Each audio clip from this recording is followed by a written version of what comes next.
Hi guys, happy Halloween!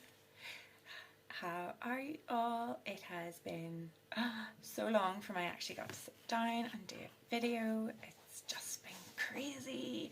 Everybody back at school and life has just seemed to have taken over. But I have a special treat and I have done a special Halloween edition. So over the next few evenings I'm going to be bringing you a video a night and hopefully you will enjoy them all. Hopefully you find them creepy and they're Halloweeny themed, so hopefully that's good. I have done my beautiful cat makeup for today. Yeah, so meow. And happy Halloween. So yeah, let's get stuck right in, shall we? I want you to take 5 minutes, have a little relaxation, chill out. Remember, this is Mums and Murders and we just are here for each other and we're here to take time, listen to some true crime stories and, you know, just basically relax and chill. So today's story is about the Candyman. I don't know if you've heard of him or not. His name is Ronald Clark O'Brien and also known as the Candyman. Yeah, you know the myth about how don't take candy from strangers or the Halloween candy has razor blades in it? Yeah, this guy is the reason for some of those myths. Not good, not good. It gets worse. It actually gets worse. So, Ronald was born on the 19th of October in 1944 in Houston, Texas. He grew up pretty normal childhood, nothing on the unusual side. He got married, he had 2 children, Timothy and Elizabeth. He was an optician. Again, nothing on the unusual side here. And he was also the deacon of his church. He loved doing choir and he organised the local bus programme and he pretty much seemed like a full stand-up guy. All round, good husband, good father, good person. But he was not. So Halloween 1974, Ronald is taking his 2 children, Timothy and Elizabeth, trick-or-treating. And he is also with a neighbour and their 2 children. And they're just going round and they go to all the streets and they come to this one house. Now the lights are off in this house, but they decide to go up anyway. I don't know about yous, but in my house, my rules are if the light's off, we don't go near the house because we don't know who's there. We don't know who's in it. Yes, so we don't go near the house if the lights are off or if there's no Coca-Cola stickers or things like that. But anyway, it's not my children. So they went up to this house, knock, knock, knock. There was no answer. And Ronald was like, you know what, guys? I'm going to wait here and see if anybody answers the door. Go use on ahead. That in itself should have been the first warning. And a few minutes later, Ronald catches up to the group and he has these big, long, what they call pixie sticks, which I think are like sherbet sticks. I'm not entirely sure, I'm going to be honest with you, but they're like sugary, powdery stuff. So he gives 1 to each of his children, 1 to each of the neighbours' children. And on the way home from trick-or-treating, he meets a kid that he knows from church and he gives them the last pixie stick that he had. So Ronald and Timothy and Elizabeth get into the house to settle for the night. And of course, kids being kids are like, can we eat the candy? And Ronald's all, you can have 1 piece each tonight, and then tomorrow, you know, fill your boots, it's getting late. So Timothy, he chooses the pixie stick. Elizabeth did not choose a pixie stick on this particular occasion. So Timothy was struggling to get it open and Ronald was being the daddy that he is and was helping him get his pixie stick opened. He actually helped him, because you know sometimes that powdery stuff gets like stuck to the inside of the tube. So he was actually helping him shake it out and into his mouth. And a few minutes afterwards, Timothy was like, this tastes a little bit bitter. Ugh. So Ronald gave him a drink of his Kool-Aid or lemonade, whatever it was, to wash away the taste. Almost instantaneously, Tim's like, I don't feel well, I feel really ill. He starts vomiting, he goes floppy, and unfortunately Timothy later dies. Not so much later. I mean, I think the ambulance managed to get there, but he died on his way into hospital. So sad. So sad. The boy, just out trick-or-treating, had just got one piece of candy and boom, gone. So, yeah.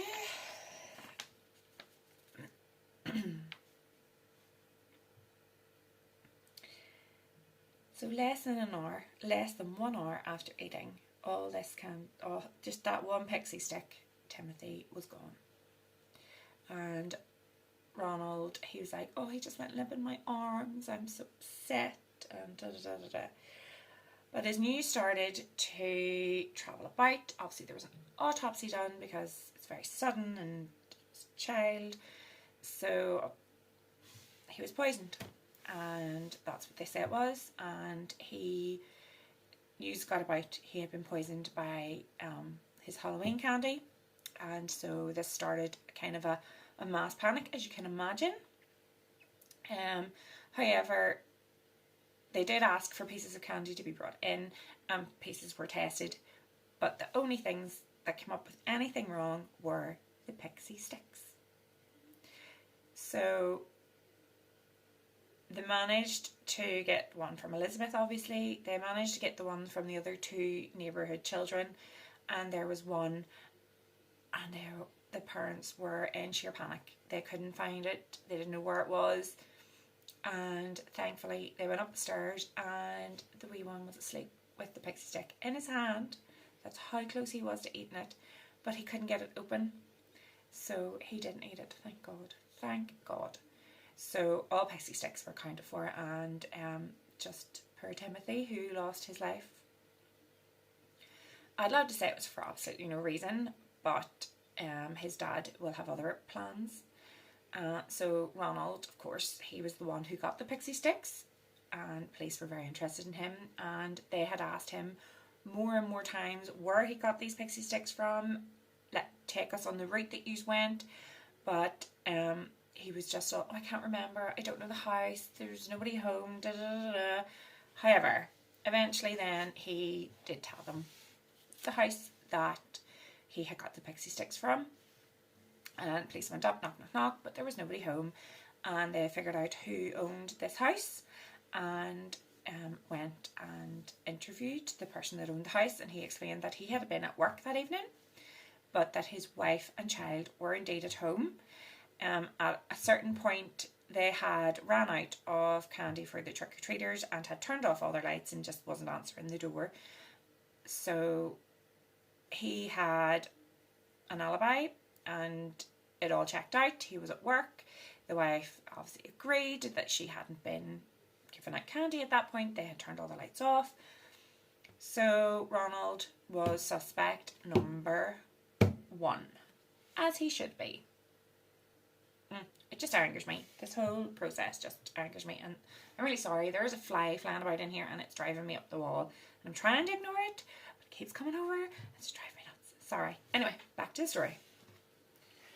So, police learned that also on the months and weeks leading up to Timothy's death or Halloween, Ronald had taken out life insurance on his children.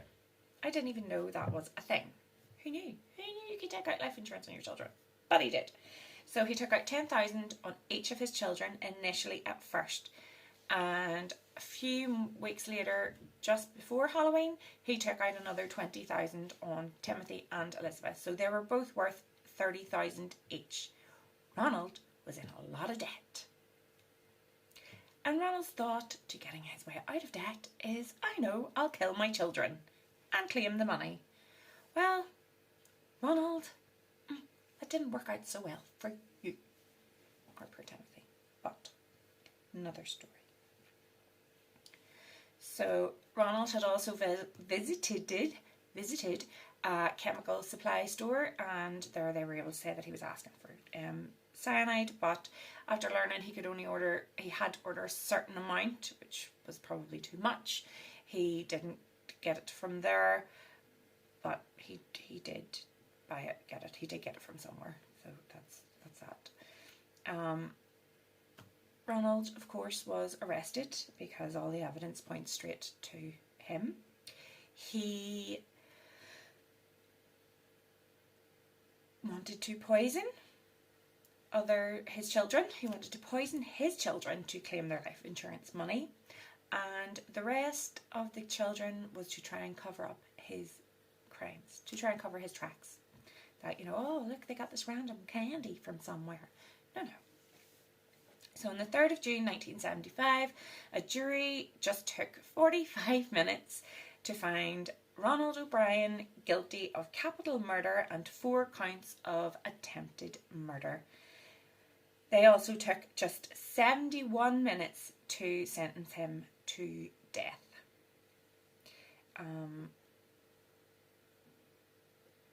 So yeah, Ronald was sentenced to death. Didn't take long at all, of course not. All the evidence pointed towards him. He's a horrible human being, and I think, things are really bad when other death row inmates are shunning you for your crimes while they're also on death row for horrendous crimes, no doubt, but they are shunning you for your crimes. That's gotta be bad. That's got to be bad. So the inmates, they held a demonstration on the day of Ronald's execution, just to show how much they hated him, which is it. There was also a number of, there was 4 appeals that he made in total, and each one they were just rejected straight outright, and Brian was executed by lethal injection. Rightly so. And right up to the end, Ronald said, I didn't do it, it wasn't me, it was whoever gave us those pixie sticks, these people did it. But no, it was, it really was, it was him. There was also a crowd that had gathered outside, and during his execution some of them were yelling trick or treat, and other sorts of things. Plus the inmates were having their demonstration inside to show their hatred for Ronald O'Brien. So that is the story of Ronald and his son Timothy. Unfortunately for poor Timothy, his dad was just a greedy ass and thought, I can't possibly get myself out of debt, the only way to do it is to murder you. He rightly so got sentenced to death, in my opinion, but of course everybody has their own opinion on the death sentence and not everybody agrees with it. However, I do. And people just hated him, yeah. So that is the story of Ronald the Candyman, and I hope that you enjoyed your first Halloween story and look forward to the next ones, because I know I do. So yeah, bye and happy Halloween!